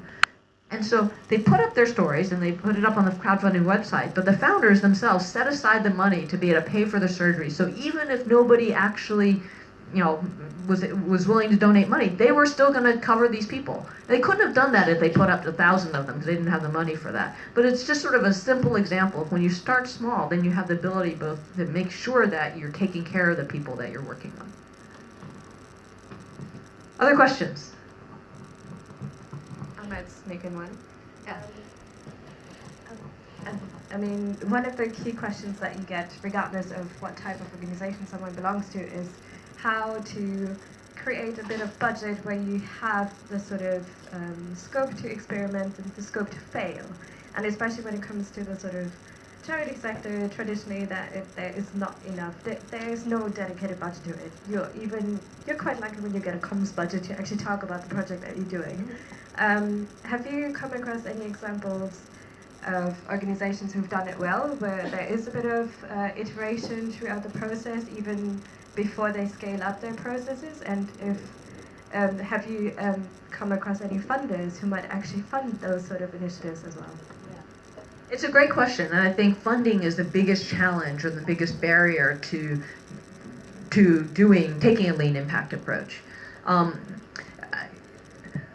think there's two parts to it. One is that we tend to think of experiments and pilots that are too big.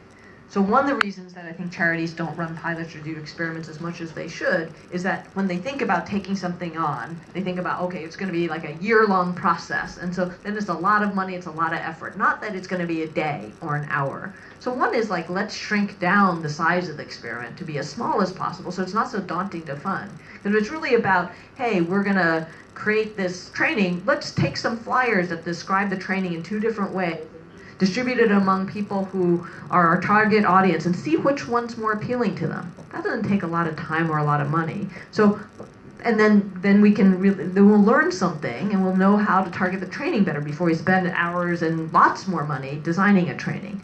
So, so I think we need to think smaller or start smaller in terms of those experiments to make it possible. The other thing is you do need some funding eventually, and sometimes you need to run slightly more bigger experiments over time. And there are funders who are willing to provide some, more flexible funding. I think more and more of them are, and I'm working with a bunch of funders to encourage them to do more of this. But I also encourage people to push back on traditional funders. And I've seen this happen even with government funders, where you can push back and say, hey, whatever outcome you're trying to, issue a grant for us to do, in our proposal, instead of saying we're going to 100% do exactly what you say, what if we say we're going to do 95% what you've asked us to do? And spend, just carve out 5% and say, we're going to spend that 5%, figure out how to do it better. We're going to give you the best we have today. We're going to spend 5% of the budget trying to figure out how to do it better. Now, in that 5% budget, if you can reduce your costs by 10% or improve your impact by 10%, it's going to more than pay for itself. So I think you can make a strong case for that. And so don't have it be an all or nothing thing where you got to find, that holy grail of some funders who's just going to give us totally flexible money. You can work with more traditional funders as well to carve out an innovation window, even if it's like 1%. Like, start somewhere, and once you start showing results and you start showing real learning, hopefully that will convince funders to do more of it. There's a question back there.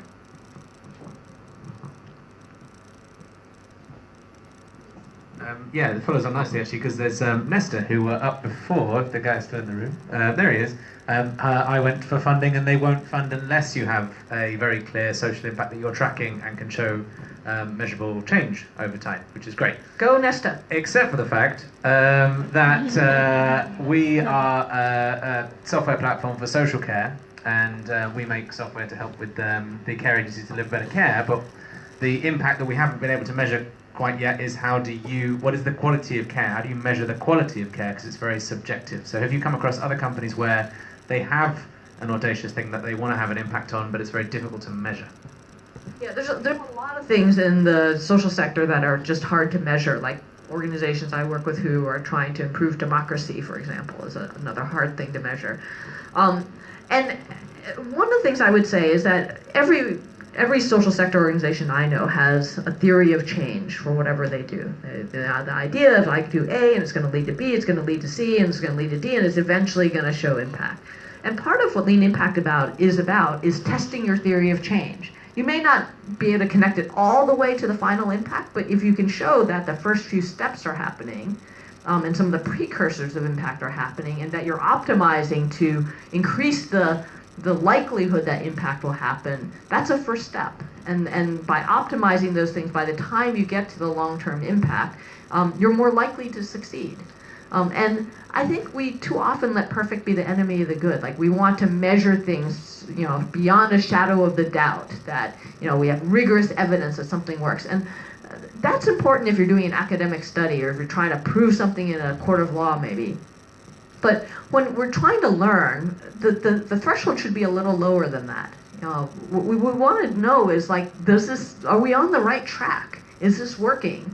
And we should learn those things first before we try to hold ourselves to such a high standard of, like, absolute proof. There's one there. Mine's really quick. What's he? No, this isn't working. What's your biggest disagreement with Eric Ries? We used to work together, right? Yeah, Eric and I actually worked together at a startup company about 15 years ago, before Lean Startup existed, and I think our trauma from that company put us both on this path. Because we were the exact opposite of Lean at that company. I don't know that I have a disagreement with Eric. I think we see fairly eye to eye on both the philosophy of Lean Startup, but also, I think it's more a difference in our experience. He's wanted to do something like Lean Impact for a long time, and we had talked about it way before the book was even conceived of. But he just didn't have the experience to do it. But he's been he does a lot of stuff for social good in his own time. And so when I approached, I left USAID about 2 years ago when we changed our government, because I was a political appointee. And when I was trying to decide what to do next, I called up Eric and proposed this idea of writing a book, and he immediately was excited about it. And we've done some events together as part of launching the book, and I think it's very complementary to what he's doing. I'm not sure of anything we specifically disagree on, but I'll try and find something. So thank you all for coming. I think we're out of time for questions, but feel free to grab me if you have something.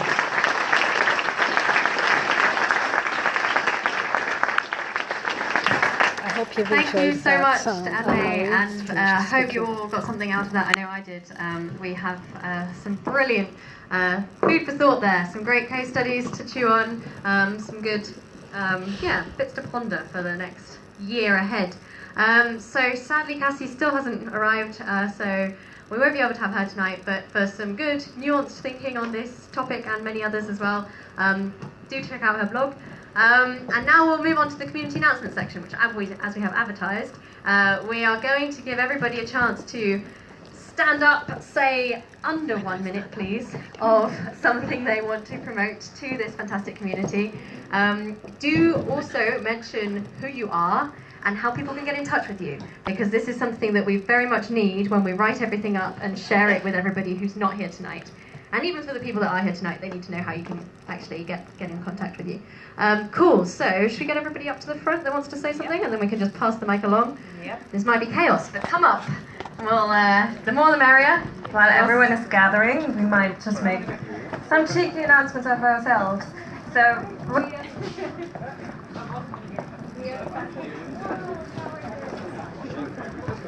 hello. So, we at Better Green Ventures, as we might have mentioned at the beginning of the meetup, we are an early stage investor in Tech for Good. So, if in the first discussion round with Matt, you've come up with some really great ideas to do Tech for Good, or are already established early stage ventures, then please come find a few of my colleagues here. Show of hands.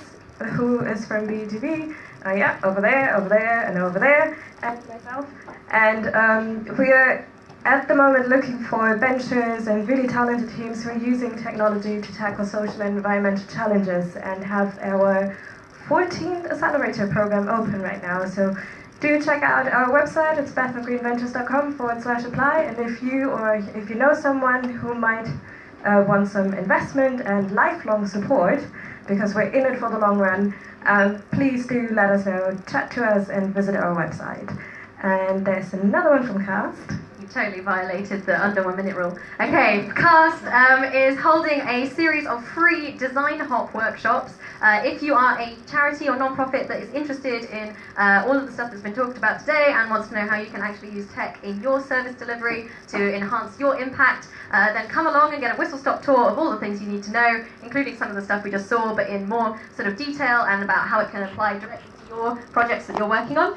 Go to bit.ly/cast design hop, or you can see on our website www.wearecast.org.uk. Completely free, half-day workshop run by experts in this field. You'll get to meet some other people doing this stuff too, get some introductions to funders as well that do these things in the UK. So if that's not a good enough incentive, I don't know what is.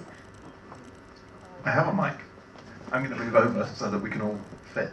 Hello, I'm James Smith. I'm head of engineering at a startup called Apolitical here in London. We are a platform that connects together civil servants and policymakers around the world. So policymakers and public servants, I've got my eye on you. And we're looking for a bunch of roles. I'm looking for engineers, developers to come and join the team at various levels. We're also, because I should say what else we're looking for, we're also looking for people to come and work on community support, external affairs, and design, and things like that. So if that sounds interesting, let me know. Yes, how can you get in touch? Our website is apolitical.co. Go and have a look at that. Thank you very much. Hi, I'm Emma. I am the service design lead at Snook. We're a service design agency that works to make the world work better for people. We have jobs too. We're looking for experienced service designers and user researchers in London. We are approaching what we call the annual influx of projects that comes just before people want to spend all their budgets. So we have impending work in healthcare, mental health, and planning, as in town planning. If you're interested in working on any of those things or anything else and have good experience in this space, please do reach out to me. I'll be here for a while, drinking beer in a red shirt, or you can email me at Emma at wearesnook.com, and that's we and are as a word, and Snook is S-N-O-O-K. Thanks. Hi everybody, my name's Kaylee McHale. I just wanted to start by saying thank you so much, Ellie and Dharma. What a wicked event tonight, I've learned loads. It's been really interesting, thank you. So I work for a company called Mind Fury Digital, just down the road in St Catherine's Dock. Just joined there this week to help them kind of grow the business and really drive their vision. Really keen to connect with, and we're a digital agency / software consultancy, keen to focus on more tech for good projects and connect with people in that space. Also constantly hiring as well, so we're looking for full stack developers and React developers at the moment as a bit of a priority.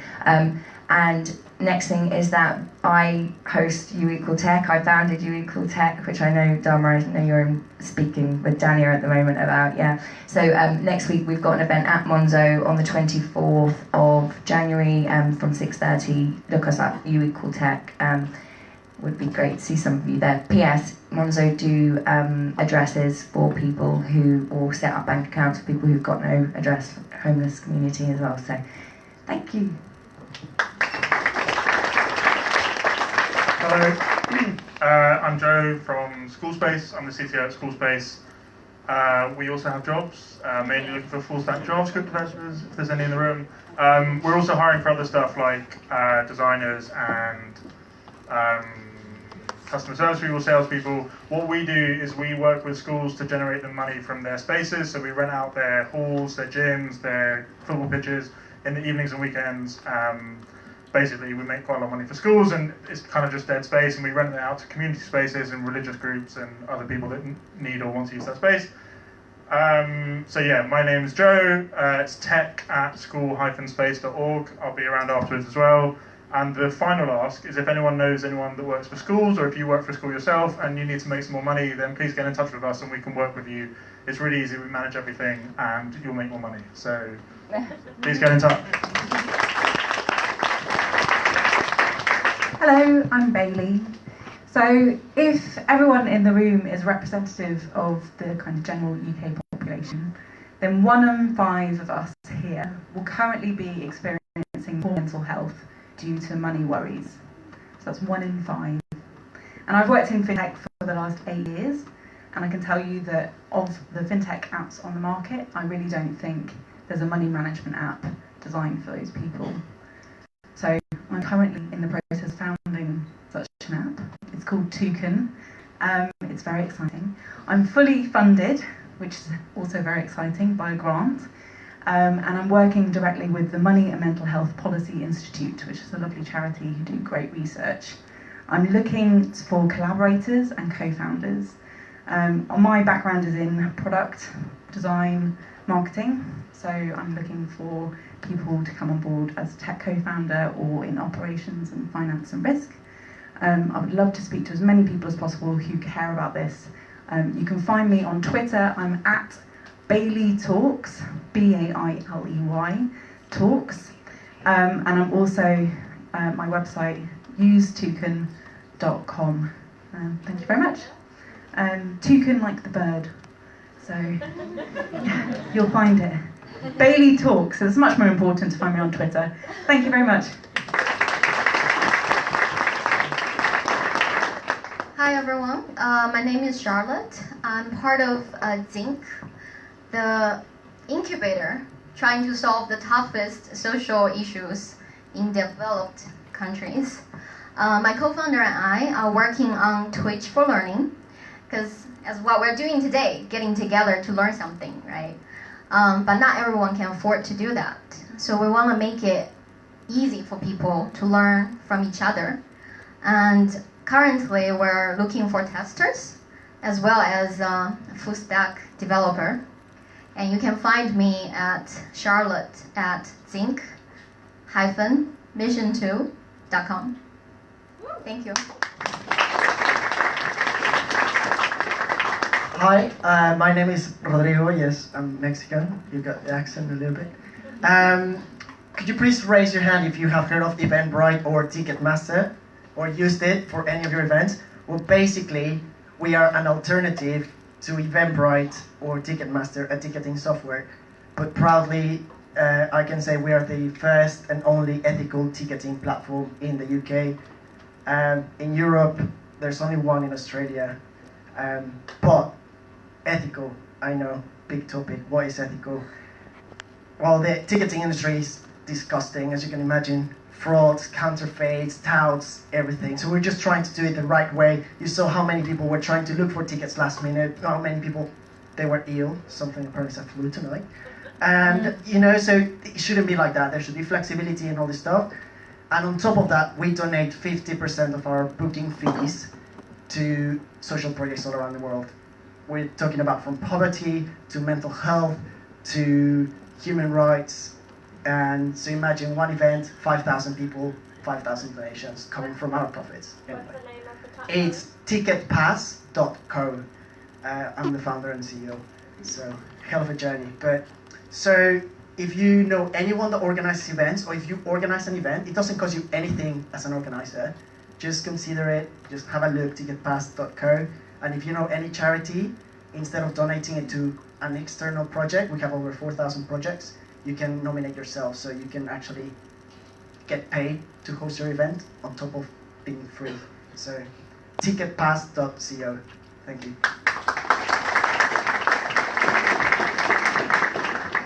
Hi, I'm Sandra. I run a social enterprise called Find My Charity, which is promoting community activities for health and well-being. So we have a local magazine in Camberwell and Peckham, which promotes different activities in the community. And we have a website which is mapping all the different activities so that people can easily find things in their community before they perhaps need to go to the doctor or statutory services. looking for some sort of help in developing the website, the mapping service, hopefully into an app. No funding at the moment, but in the next 6 months, hopefully that will change. So kind of just looking for any sort of help or interest or collaboration in that area would be great. Thanks. Oh, and my address to contact me is sandra@findmycharity.org or just at findmycharity on Twitter. Okay, cool, thanks. I'm James, used to be an Air Force doctor, now work in the military's Innovation Hub. I suspect many of you don't put the word innovation with military very often. That's why they make me wear t-shirts like this to pretend that I have big ideas. Basically, if you're a startup or anything working and wanting to combat sort of, I don't know, climate change, fake news, or the well-being of our people in the Ministry of Defence, please get in touch. We pride ourselves on working with non-defence primes, so startups and things, and we've managed to get 12 startups fully funded contracts up to a value of 15.5 million in the last year. So contact us on @JHubDefence. That's where I work. Brilliant. Thanks.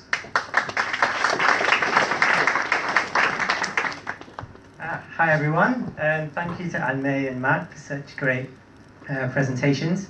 I'm Asad. I work for an innovation agency called Brink, and we have a great new Tech for Good role that I wanted to talk to you about. We work on DFID's, or UK AIDS Innovation Fund, looking at how they can apply drones, blockchain, machine learning, all new technologies to solve the world's biggest development challenges. It's an innovation manager role. It's the role that I have right now, and I can say it's one of the most fun, one of the most fulfilling roles out there. And you'll work with methods like the one Anne-May talked about today. If you want to get in touch or you're interested, I'm going to be around later, and we're also on the Tech for Good jobs board. Thank you. Hi, thank you for this opportunity. My name is Sonia Ritzel. I work for Catholic Relief Services, and I organize the ICT4D conference. That's a global event, so maybe more for anybody working for international organization or who really likes to travel, because our next conference, it's the 11th ICT4D conference, will be in Kampala in Uganda from April 30th till May 2nd. It's worthwhile a trip. You will meet about 1,000 other individuals interested in discussing the use of digital technologies in international aid and humanitarian response. About 300 of those will be speakers, so it's very interactive. We'll talk about agriculture, health, financial inclusion, humanitarian response, water security, digital diversity, especially focus on gender and disability, information security, responsible data, and probably so many other topics that I can't think of. So yeah, if you would like to hear more, get in touch. My name is Sonia Ritzel, so that is sonja.ruetzel@crs.org, or you can just look at ICT4, we use the 4dconference.org. Thank you. Hi there, my name's Dominic. I run a social enterprise called Stay Nimble. We have built a platform that provides a digital career coaching and workplace performance service.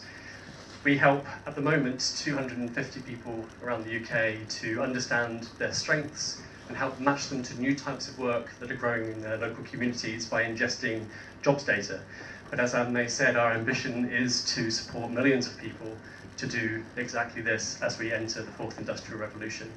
We are crowdfunding on Seedrs. We're currently 88% funded, and we'd love you to come and visit our campaign, leave us some feedback, and if you love what you see, please do make a pledge. We're building a crowd to help build employability for millions of people around the world. Thank you. Hi, my name is Henry. I'm from, well, I work at the Makers Academy, which is a coding bootcamp. Anyone know Makers Academy? Like, I'm going to give them a shout out. I'm actually here to talk about Effective Altruism London. Some of you might know Effective Altruism. If you liked that lean impact talk, a lot of effective altruists think about similar things with a focus on big questions. some of the things we're doing include there are EAs in London helping DFID have more impact. So Rachel Bannister, who's the chief economist at DFID, spoke at our annual conference last year. There are EAs in Berlin campaigning for an animal-free food system. There are EAs in the Bay Area trying to positively shape the impact of artificial intelligence. Also in California, the Center for Election Science helping to make democracy better.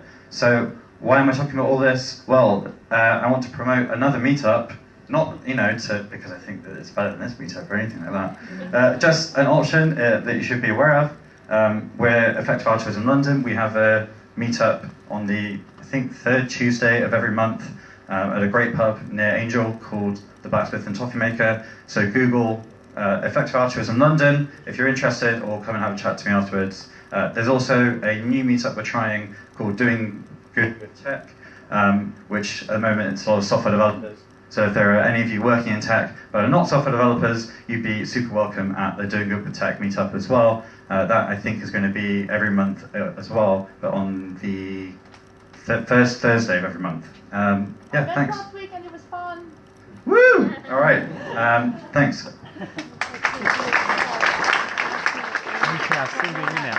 Hello everyone, my name is Christina. I am Head of Programmes at UK Youth. We're a national youth charity supporting disadvantaged young people across the UK.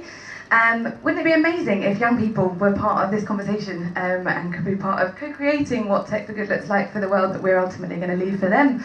And so if you're interested in being involved in that at all, we run a whole host of digital programmes, kind of ranging from digital inclusion, how we include some of the most disadvantaged groups in some of these conversations, how we scale them up, and specifically we've just received some funding from Microsoft this year to look at building an accelerator for youth workers who we believe as kind of frontline staff hold a really interesting opportunity. They have access and trusted relationships with some of the most disadvantaged young people. So how can we skill them up and get them to become digital change workers in their frontline youth services? So if you want to help me build that, because I kind of need to design it in the next 2 or 3 months, if you think something you can offer that you think youth workers could help, if you could consult on what their organisations might need to help them use tech better, or get young people part of the conversation of what their ideas are for what tech should be. Yeah, come and look me up. You can look at UK Youth or just ukyouth.org, christina.watson@ukyouth.org, or just come and grab me after, or hang around and have a bit.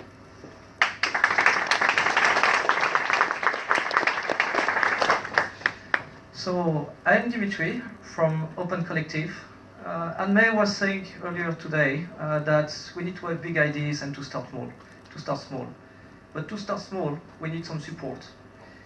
So what we do is basically we enable collectives in the civic tech community, in the tech for good space, or even charities, to raise income and expenses in a fully transparent way. Most of the time, you don't know where the money comes from, and you don't know where you can expense it, and what the expense is all about. So Open Collective, we put that fully open and transparent so everybody can see and knows exactly where it goes. Because with transparency, we can build trust. The whole idea also behind that is that you don't need a legal organization to do so, because we can act as a host, and therefore you can fully focus on your purpose, which is for the community, basically. So check this out. The website is opencollective.com. Have a look. Any question, feel free to reach me. My name is Dimitri.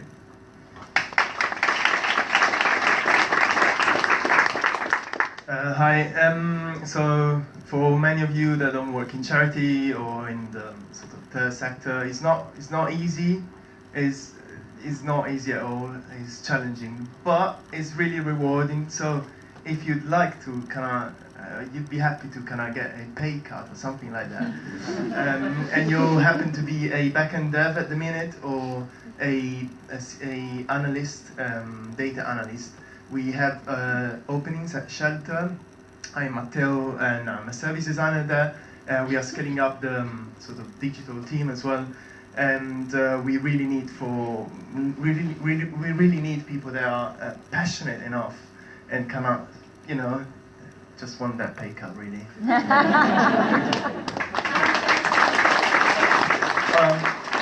On LinkedIn, I think Matteo Shelter, you'll find me. Hello, I'm Louise. I am from a children's charity, the NSPCC. I'm also going to try and flog you a job that's might have a pay cut for some of you. So we have, on the digital team, we've recently started a blog called The Digital Dunk, which you can find on Twitter at The Digital Dunk and on Medium. But we do have some jobs going as well, including one in my team. We work on some exciting things, like we've recently launched a skill for Amazon Alexa, and we generally try and build products for children to use via Childline or for adults to help prevent child abuse. So have a look at The Digital Dunk. Thanks. Hi everyone, firstly thank you all for coming. I'm Dylan from the recruitment team here at Zopa. You may have seen on the slide in the introduction where the pioneers of peer-to-peer lending and more recently launching our own next-gen bank to help people feel good about their money. Recruiting for a number of roles across all areas, product, QA, front-end, Java, just a few to name. So if you'd like to find out more about those roles or anything we're doing here, then come over and feel free to have a chat. Cheers. Hi, my name is Chris. I'm a recovering humanitarian aid worker and co-founder of Fieldworks. We're building the largest global network of vetted non-profits, grassroots organizations in low middle income countries. If you've heard of Charity Navigator and GuideStar, we want to do that, but focused on those small organizations that never get a shoe-in. We're looking for someone to help us launch, set our platform up on Amazon Web Services, and a very good copywriter. Thank you. You can reach me at chris@fieldworks.info. Thanks. Good evening, and thank you so much to Anne May, I would say. And first of all, thank you very much to David Renner for bringing me in here today. So my name is Juliet Makapila, and I'm known as, or I love to say I'm the African Wonder Woman. And we create international and local community change makers. We aim to community educate with learning and sharing, and we invest in people across different nations to discover their true sense of purpose. Our community aims to transform lives, livelihoods, and share love with one another. Please join us. Our chiefess, we're looking to do some event in June, July. I'm looking for people who can really transform people's livelihood. I also want us to go for a retreat. So it's going to be a boot camp this time. Bring all your competence. So I'm inviting you at this opportunity to come together to raise the toast for all of us. Thank you. Yes, you can get me on at JNM 1000. And why do I call it JNM 1000? I call it JNM 1000 to embrace joy and live to the max. A toast for all of you. I want you there. No excuses. Thank you. And bring someone with you. Bring someone with you. So I want us to start organizing for this event. I'm looking for people who can tweet. I'm looking for people who want to make a better world. You've got to be willing to make a better world. If you're not willing to make a better world, don't come. Thank you.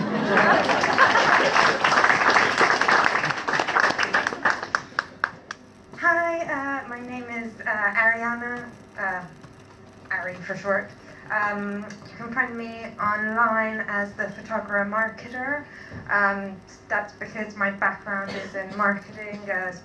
Specifically, I've been a product owner for about 10 years now, and I've recently started my own business doing photography, which is a passion of mine, and I've got a big social focus on it to help startups and companies that want to do things for good and to help the world, and kind of blending my marketing knowledge with my photography passion to help businesses that want to do good. I'm currently getting my website up, so I can give you the URL, but you won't find anything on it. So probably easier to just look me up on social media as the photographer marketer, and then you'll then get my website when it comes out, which will be very soon. Thank you so much. I think that is possibly the largest community announcements we have ever done in the history of the TechFigure Meetup. So thanks for all sharing your opportunities and brilliant ideas and selves. If anyone didn't catch any of that, don't worry, because we will send all of the written up versions round to everybody who came to this meetup and everyone who's not come to the meetup but is subscribed to the meetup group as well. So if you didn't catch something, fear not. Also, I should just say a quick plea from us at the TechFigure Meetup. We're also going to be sending around a survey to you guys in the next week or so, and this will help us move slightly further away from the enormous clanging vanity metric that we have been trumping of 8,000 members. We want to know, has this meetup actually made any impact and done any good for you? So even if tonight's your first night, please engage with the survey. Let us know if you've even just had like a helpful conversation, if there's been something tangible that has helped you move forwards, because that really makes a difference to us. And give us suggestions as well for future topics, future formats. We are all ears. We are constantly iterating, building, measuring and learning. So yeah, quick plea from me from that. And now I think it definitely seems like that anyone here might get into a new TechFigure job, even if you have to take that pay cut if you go to shelter. But if you are looking for more TechFigure jobs, we have a jobs board on techfigure.global/jobs, where we advertise all of the roles that are mentioned here as well. But also, if you have a job that you want to put forward, get in touch via that platform as well. There are a few more community announcements that we had, but we will just share them around because there have been plenty. But last but not least, we're going to give away some of the books here. So I would like to ask Emma Parnell? Emma? Is Emma here? Emma, you get a book for one of your tweets mentioning Kathleen.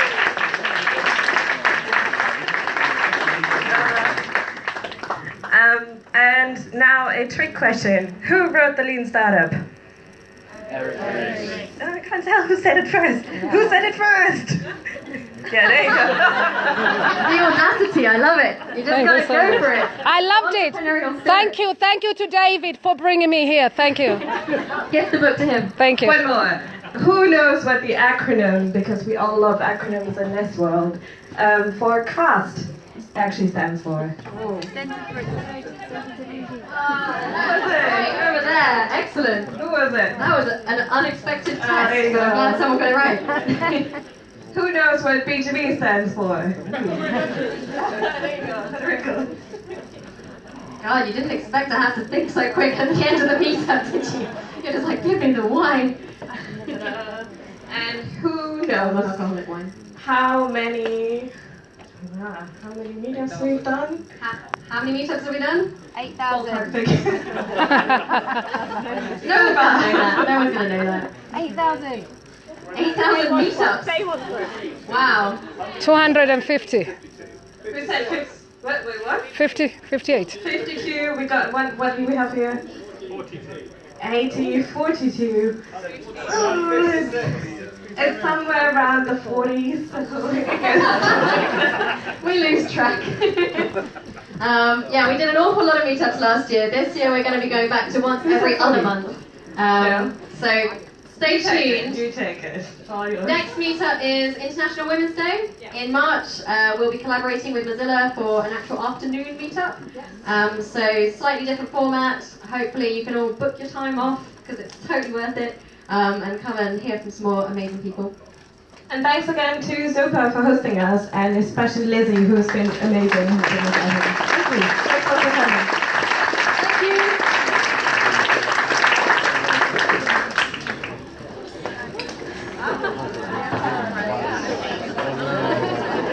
Thank you so much for watching, everyone. Bringing you all again, for everyone who's joined us here remotely on internet. Many thanks to Jeanette Sunderland for joining in, Princess Flora Tonya for joining in. Welcome Karama Dabo, Wendy Nowak, many thanks for coming in. DJ Bangura, I know you love singing and you also love coming in on to educate the community, inviting you. Frank Agu, lovely to see you. Jos Karema, Nikesa Juma all the way from Kenya, lovely to see you. Abu Bakar Bangura, lovely to see you. Many, many thanks for every single one of you who is watching here from wherever part of the country, wherever you are. I hope you've taken something from this. Learning and sharing is our spirit, and I love you all. I've won a book. There you are. I would like to read more about her work, so we are able to create change together. So that is a bit more about me for those who know me. Inviting you all to something that we'll be doing this June, July. I will be posting the post when it's all ready. We've got, and thank you so much to all the community change makers and community leaders that we've worked together. Really, really appreciate your contribution to the learning and sharing that you bring on board to many, many people. And of course, we are in it together, as I always say. On top of that, this year we aim to do perhaps 8 meetups or 9 meetups, not forums, I'll call them forums. We will have learning and sharing as we do. Our next one is going to happen hopefully in February, the one that we're going to be doing. We've just finished one on 29th of December, so working on something around February, then after that March, then after that we will have something, a forum perhaps around the next one, which is the June, July. We will speak and you will see me bringing you on board. Anybody that I call upon, I'm looking for change makers. I'm looking for people who really love doing good to this world. But on top of that, this time round, we're looking to upgrade and we're looking to bring in health and diversity and inclusion. That is what I'm doing here today. Many, many thanks. I will be reading Anne May Chang book to start me off with this particular year. Thank you so much to every single person who's watched here today, and many of you have never asked me, why do you do what you do? But I will be telling you very soon. And what is really, really most important is being who you are, doing what you were made to do, and that is important in my life. I embrace joy and live to the maximum. I want us all to smile, laugh, and be happy. Speak soon. I hope you've enjoyed watching that, and I hope it brings a different kind of aspect to many, many things that people are trying to do. And yes, it's a full house here today. Very, very nice place where we are here today. The beauty is next to, thank you. And look at her. Say hello, Louise. Here, thank you. Very, very nice people. They welcomed me. Thank you.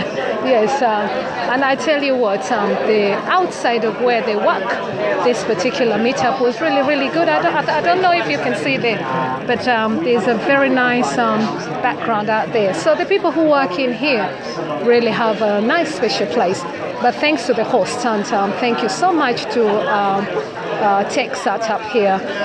You can find them. I will be tweeting these. I will download this video so that many people can be able to get hold of this particular video. So don't worry if you haven't watched from the start. I will try and download it by perhaps end of this week. So you will have a copy of this video which you can share and learn from each other. Learning from each other is a philosophy that I want us to learn how to do, because when we do it right, it really is great.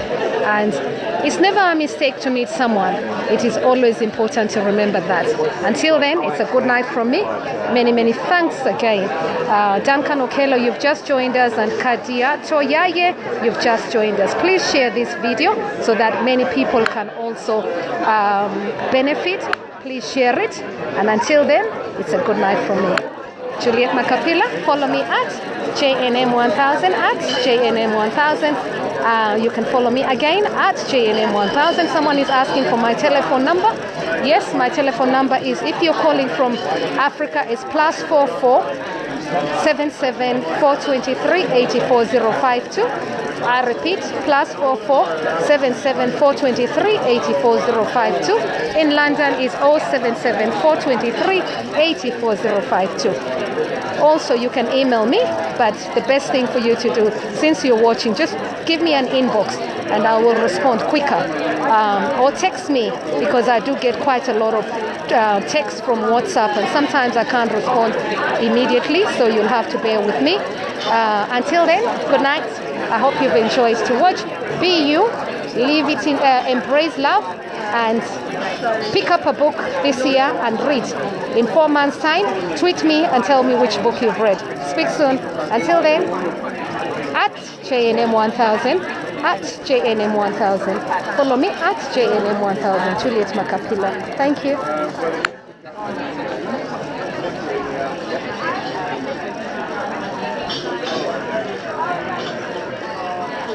And also, thank you so much to the people who have sponsored this particular event.